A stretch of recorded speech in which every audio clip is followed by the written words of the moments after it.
Imagine spending years holding on to a dream, pushed forward by a mother's belief and a song that shaped your youth. Then finally, at the age of 40, standing under the bright lights of America's Got Talent, your voice trembling not with fear, but with purpose. That's the moment Chuck Adams gave us. His rendition of Iris by the Goo Goo Dolls wasn't just a cover, it was a heartfelt confession, wrapped in melody. The kind of performance that doesn't just entertain, it connects. The kind that doesn't fade when the music stops. And ever since that powerful moment, fans across the internet haven't stopped talking. If you haven't seen it yet, now's the time. And if you have, stay with us as we dive into how people are reacting and why this performance might just go down as one of AGT's most unforgettable. Like, subscribe and tell us in the comments, did Chuck hit you right in the feels? From the very first note, Chuck Adams captured attention. One viewer mentioned that the instant he strummed that first string, they knew something special was unfolding. There was a calm, stripped down beauty to how he started, almost like time slowed down just to listen. Listeners were captivated by his smooth, warm tone, but more than the vocals, it was the emotion, the vulnerability that hit home for many. People described getting chills, even tearing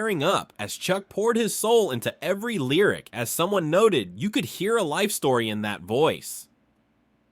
Others pointed out just how genuine he felt. There was no pretense, no ego, just a man who clearly lived with music in his heart. One person even said, Chuck doesn't perform to impress. He sings because it's who he is. His age was another talking point. At 40, Chuck shattered the myth that talent has an expiration date. In fact, many viewers felt inspired, calling him living proof that it's never too late to take a leap of faith. As one beautifully put it, dreams don't come with deadlines, and Chuck just proved it. Some fans connected deeply with the nostalgia of the song. Iris is a track that carries emotional weight for many, and Chuck didn't just sing it, he reinterpreted it. Several fans even said his version rivaled or surpassed the original, describing it as raw, real, and refreshingly heartfelt. And of course, there's the golden buzzer talk. A large number of fans voiced frustration that Chuck didn't receive one, calling his audition golden buzzer worthy. No question. Even the standing ovation felt like just the beginning of what he deserved. On a lighter note, people were stunned to find out he's 40. Many guessed he was in his 20s, complimenting both his youthful look and energetic presence. As one person joked, he looks 28 and sounds timeless. Beyond all that, what really touched people was the emotional connection his performance sparked. Some shared personal stories of lost loved ones, of healing, of second chances. One fan said the performance felt like a message from their late father. Another said it helped them through a tough day. Longtime fans were thrilled too. A few recognized Chuck from past projects and called this his moment of redemption. Others said they had followed his journey and felt overjoyed to see him finally getting the recognition he's always deserved. Many are now asking for his version of Iris to be released officially. Some want an album, others a concert tour. One fan summed up the mood perfectly. I'm about to binge watch everything this man has ever sung. Chuck Adams didn't just step on stage, he made a statement. He reminded everyone watching that passion doesn't have an age limit and that real talent doesn't need a flashy production. Sometimes all it takes is a voice, a story, and the courage to share it. That night, Chuck gave us more than music. He gave us hope, emotion, and a performance that made people feel seen, heard, and inspired. And maybe that's why the world is rallying behind him, because Chuck isn't just talented, he's relatable. He's every person who ever waited for the right moment and finally found it. So what do you think? Is Chuck the voice AGT 2025 needs? Could this be the beginning of something much bigger for him? Let us know down in the comments. And if you're already part of Team Chuck, make some noise.